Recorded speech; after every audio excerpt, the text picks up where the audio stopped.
दोस्तों हरियाणा में कुर्सी की लड़ाई चल रही है। अब चुनाव तो कुर्सी की लड़ाई के लिए ही होता है ना, किसकी कुर्सी बचेगी, किसकी कुर्सी जाएगी। हर आदमी अपनी कुर्सी पर चिपक कर बैठना चाहता है और चाहता है कि किसी भी हाल में सत्ता की कुर्सी उससे छीन ना जाए। लेकिन बीजेपी के अंदर तो दूसरी कहानी चल रही है। बीजेपी के नेताओं के बीच कुर्सी फेंको कंपटीशन चल रहा है। हालत ये हो गई दोस्तों कि पूर्व मुख्यमंत्री और मौजूदा केंद्रीय मंत्री मनोहर लाल खट्टर की सभा में बीजेपी के नेता दूसरे बीजेपी के नेता पर कुर्सी फेंक रहे हैं। वो भी कब? जब पब्लिक सामने बैठी है। वो भी कब? जब माइक पे आराम से नेताजी का संबोधन चल रहा है। मतलब आप सोचिए बीजेपी के अंदर हरियाणा में कैसी सिर फुटबॉल की नौबत है। दोस्तों सब कुछ मैं आपको तफसील से बताने वाली हूँ और ये भी बताने वाली हूँ कि बीजेपी हरियाणा में जमीन पर कितनी बुरी तरह से नाराजगी झेल रही है, पब्लिक के साथ साथ अपने नेताओं की भी।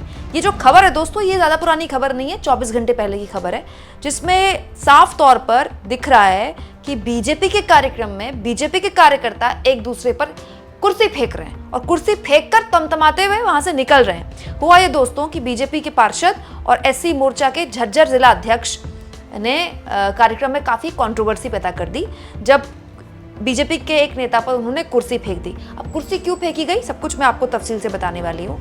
बहादुरगढ़ में केंद्रीय मंत्री और पूर्व मुख्यमंत्री मनोहर लाल खट्टर का कार्यक्रम था। चलिए इस बहाने खट्टर साहब को मैदान में तो उतारा गया, नहीं तो खट्टर साहब से तो बीजेपी ने कन्नी काट ली थी। मोदी जी आए पहली सभा को संबोधित करने के लिए, खट्टर साहब का नाम तक नहीं लिया, पोस्टर में तक उनकी तस्वीर नहीं थी। लेकिन चलिए खट्टर साहब को प्रचार के लिए उतारा गया तो इलाके के जितने भी बड़े लोग थे, बीजेपी के बड़े नेता थे, सबको यहाँ पर बुलाया गया था दोस्तों।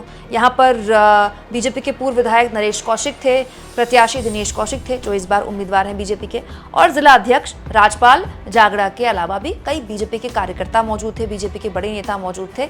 इसी बीच दोस्तों हुआ ये कि एससी मोर्चा के जिला अध्यक्ष राजेश मकडोली के मंच पर बैठने को लेकर भाजपा के जिला अध्यक्ष राजपाल जांगड़ा के साथ उनका विवाद हो गया। बताया ये जा रहा है कि राजेश को जिला अध्यक्ष ने एससी मोर्चा के अध्यक्ष से कहा कि आप मंच पर मत बैठिए, मंच से नीचे जाकर बैठिए। अब देखिए दोस्तों, रैली और जनसभाएं ये वो कार्यक्रम होता है जब नेता को ही दिखाना होता है अपने इलाके के लोगों, अपने कार्यकर्ताओं को कि देखिए हमारी कितनी पूंछ है कि हमें मंच पर बैठाया गया है। और चुनाव ही वो वक्त होता है जब वो नेता अपने कार्यकर्ताओं को ही दिखा सकता है कि देखिए हमें मंच में तमाम बड़े लोगों के साथ बैठने का मौका मिलता है क्योंकि हम इतने बड़े हैं। वो उसका राजनीतिक कद बताता है ना नेता का। लेकिन नेताजी से चुनाव में कह दिया गया कि आप नीचे उतरिए, यहाँ मत बैठिए, तो नेताजी को गुस्सा आ गया। दोस्तों इसके बाद सुनने में आया कि राजेश उखड़ गए, गुस्से से कुर्सी उठाई और फेंक डाली और ये इसके बाद वीडियो हो गया वायरल। ऐसा वायरल हुआ कि हरियाणा में बीजेपी की फजीहत हो गई। दोस्तों बहुत कोशिश की बीजेपी के नेताओं ने कि उनको मना लिया जाए, उनको समझा लिया जाए, कैसे भी करके जो कुर्सी उन्होंने फेंकी है दोबारा से लगाकर उनको बैठा दिया जाए। लेकिन नेताजी एक बार नाराज हो गए तो हो गए, तमतमाते हुए वहां से निकल गए। दोस्तों हालत ये हो गई कि जाते वक्त उन्होंने बाकायदा ये संकेत भी दिए कि वो जिला अध्यक्ष के इस रवैये से बड़े नाराज हैं और उनके मान सम्मान को ठेस पहुंची है। या मैं आपको ये भी बता दूं दोस्तों, एससी मोर्चा कि अगर अध्यक्ष बात बोल रहे हैं तो ये बीजेपी के लिए अच्छी बात नहीं है, क्योंकि बीजेपी जानती है कि पिछड़ों की राजनीति कितनी प्रभावी है आज के टाइम पर। और मोदी जी खुद जब कुरुक्षेत्र आए थे रैली करने के लिए तो उन्होंने पिछड़ों की बात की थी और मुख्यमंत्री नायाब सिंह सैनी की जाति याद दिलाई थी। और यहाँ दूसरी ओर एक पिछड़े नेता को इस तरह से अपमानित किया जा रहा है और वो कह रहे हैं कि मैं बड़ा अपमानित महसूस कर रहा हूँ, मेरे मान सम्मान को ठेस पहुंची है। तो बताइए बीजेपी के लिए अच्छी खबर है क्या? और ये केवल एक खबर नहीं है, ऐसा लगता है खबरों की श्रृंखला है।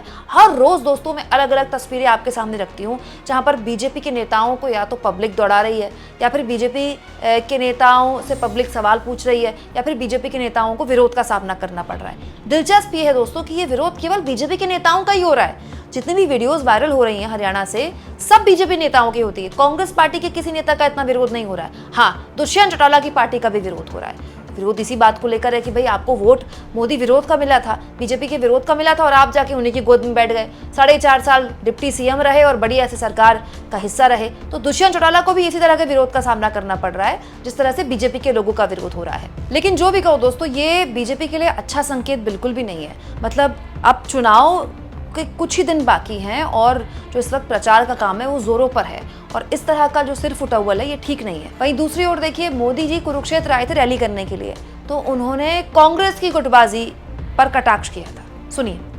बात बताऊंगा, पहले कांग्रेस में जो एक अंदरूनी महाभारत चल रही है, अरे जरा उसे तो संभालो।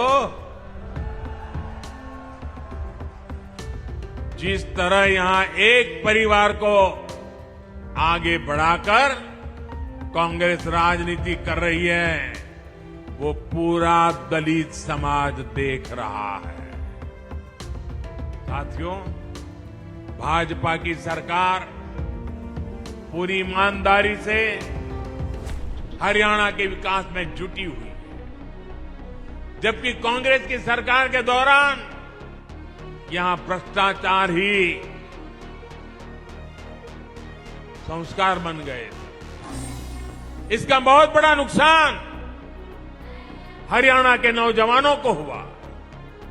जब यहां कांग्रेस की सरकार थी तो खर्ची और पर्ची के बिना नौकरी नहीं मिलती।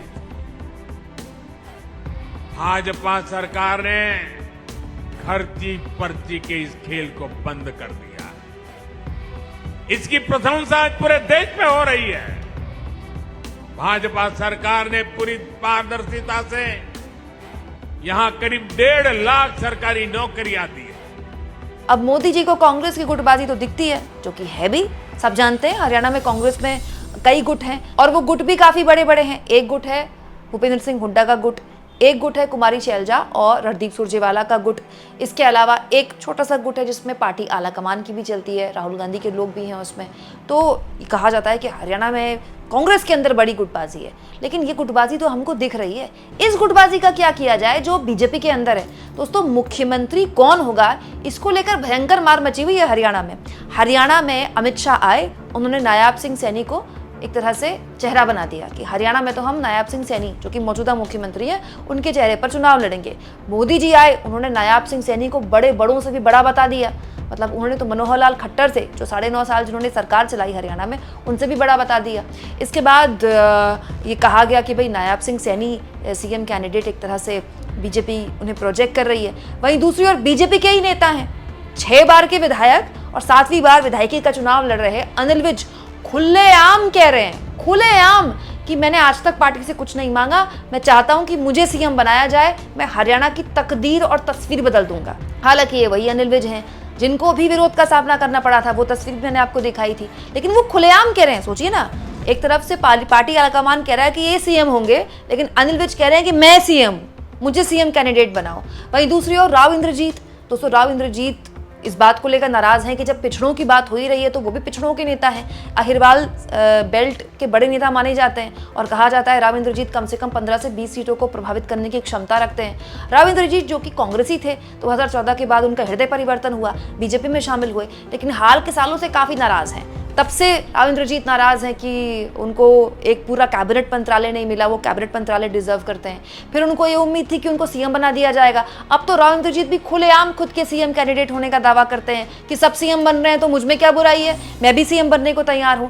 ये हालत है बीजेपी के अंदर। बीजेपी के कितने सीएम कैंडिडेट हैं ये तो बीजेपी को भी नहीं पता है। और अब स्थिति आई है कि मंच में एक दूसरे पर कुर्सी फेंको अभियान चल रहा है। और बड़ा सवाल ये है कि इतने पर भी मीडिया जो है वो केवल कांग्रेस की गुटबाजी पर बात करती है। मुझे लगता है इस चुनाव में कांग्रेस ने काफी हद तक अपनी गुटबाजी पर लगाम लगा ली है। कुमारी शैलजा और रणदीप सुरजेवाला भी इस तरह की बयानबाजी कर रहे थे कि मुझे सीएम बनाओ और मैं सीएम बनना चाहता हूं, लेकिन बिल्कुल भाव नहीं दिया केंद्रीय आलाकमान ने उनको। और उसके बाद उनके जो स्वर थे वो भी धीमे पड़ गए। जो टिकट बंटवारा हुआ 90 विधानसभा सीटों में, उसमें सबसे ज्यादा हुड्डा परिवार की चली है। सब जानते हैं हुड्डा ही एक तरह से अघोषित चेहरा है कांग्रेस पार्टी का, और ये कांग्रेस पार्टी की ताकत है। हुड्डा का मैनेजमेंट, हुड्डा का चेहरा हरियाणा में सबसे बड़ा ब्रांड है। लेकिन फिर भी कांग्रेस में गुटबाजी है, मैं ये नहीं कह रही कि नहीं है, लेकिन वो काफी हद तक उसको लगाम लगाने में कामयाब रहे। लेकिन बीजेपी की हालत ये है कि हर दिन एक नया सीएम कैंडिडेट खड़ा हो जाता है और मंच से एक नेता दूसरी पर कुर्सी फेंक देता है। आपको क्या लगता है दोस्तों, इन हालातों में हरियाणा में बीजेपी का क्या आश्रय होने वाला है? कमेंट बॉक्स में जरूर लिखें और जितना हो सके चैनल को शेयर करें, सब्सक्राइब करें और थैंक्स और ज्वाइन, ये 2 ऑप्शन हैं जिसके जरिए आर्थिक तौर पर भी आप चैनल के हाथ मजबूत कर सकते हैं।